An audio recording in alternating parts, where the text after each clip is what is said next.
Bonjour et bienvenue sur tpfacile.com. Aujourd'hui, nous allons étudier une nouvelle fonction pour les débutants. Alors là, comme vous pouvez le constater, je suis sur SolidWorks. Je viens tout juste de l'allumer. Je vais donc choisir de réaliser une nouvelle pièce. Donc je choisis donc pièce. Donc là, on a trois choix qui nous sont proposés par SolidWorks. La pièce, l'assemblage et la mise en plan. Pour l'instant, on est sur pièce, donc on valide par OK. Je vais donc prendre plan de face, esquisse, et comme vous l'avez vu dans le tutoriel numéro 1, je vais dessiner donc un cercle du centre de mon repère rouge de diamètre 40. Donc je vais rentrer 20 au rayon ici, et donc j'ai bien un diamètre de 40. Je vais prendre la fonction base bossage extrudé, donc toujours pareil vu dans le tutoriel numéro 1, pour créer donc un cylindre ou un arbre. On peut appeler ça aussi un arbre, ça s'appelle un arbre. Moi je dis un cylindre parce que bon, vous êtes débutant. Donc je prends l'option base bossage extrudé. Donc là, dans la petite fenêtre de gauche qui vient de s'ouvrir, j'ai une profondeur qui m'est proposée de 10 mm par défaut. Je vais prendre 100 mm. Je valide. Donc là, vous voyez la pièce, elle dépasse un peu de l'écran, hein. Elle est pas centrée ni rien. Donc petit rappel, pour recentrer une pièce au mieux sur son écran, on sélectionne ici en haut là, la petite loupe, zoom au mieux, on clique dessus, donc clic gauche, et on visualise donc au mieux la pièce que l'on vient de dessiner. Alors aujourd'hui on va s'intéresser donc à la fonction qui s'appelle enlèvement de matière extrudée. Enlève de matière extrudée. On est en haut ici, là, vous la voyez ici, là, voilà, ici. Donc, ça veut dire enlever de la matière. Donc pour cela, on peut enlever de la matière partout. On peut enlever de la matière sur le tour, on peut enlever de la matière au centre. Donc là, pour l'instant, on va enlever de la matière à l'intérieur de ce cylindre. Alors, je vais aller dans Esquisse. Je vais prendre de nouveau mon petit cercle, ici, là. Voilà.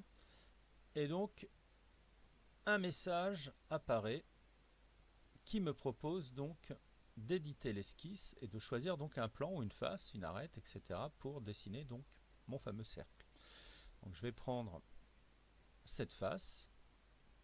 Donc là, j'ai mon petit repère rouge qui apparaît avec mon petit crayon, vous voyez. Alors dès que je suis au centre, j'ai le petit icône jaune qui apparaît donc sur le côté gauche, droit, pardon, vous voyez. Donc je clique avec ma souris au centre du repère. J'écarte ma souris donc pour réaliser un cercle. Voilà, donc là, bon, le cercle est pas mal, je peux arrondir, hein, on peut prendre 15 de rayon, donc on rentre 15 au clavier et on valide. On choisit donc ensuite dans la fonction l'enlèvement de matière extrudée.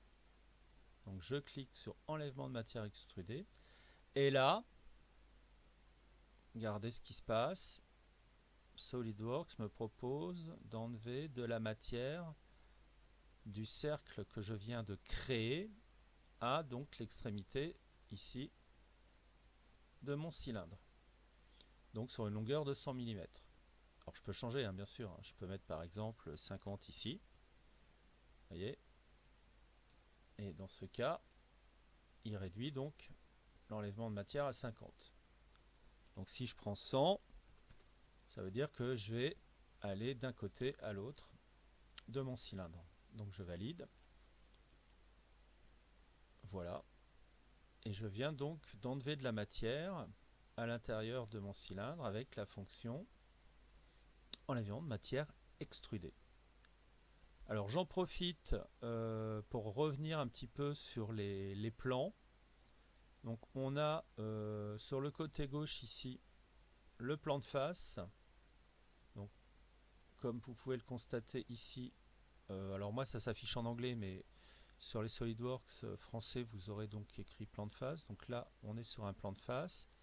Alors, vous voyez avec ma souris, regardez, je bouge avec la petite molette en restant appuyé. Et j'ai un plan de face ici qui est collé, ma foi, à l'extrémité du cylindre. Voilà. Donc c'est ce qu'on appelle le plan de face. Si je prends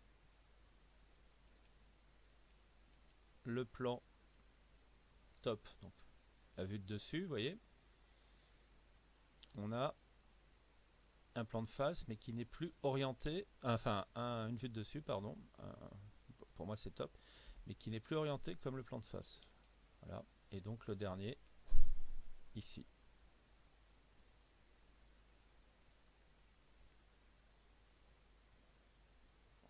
Donc là on passe bien par le centre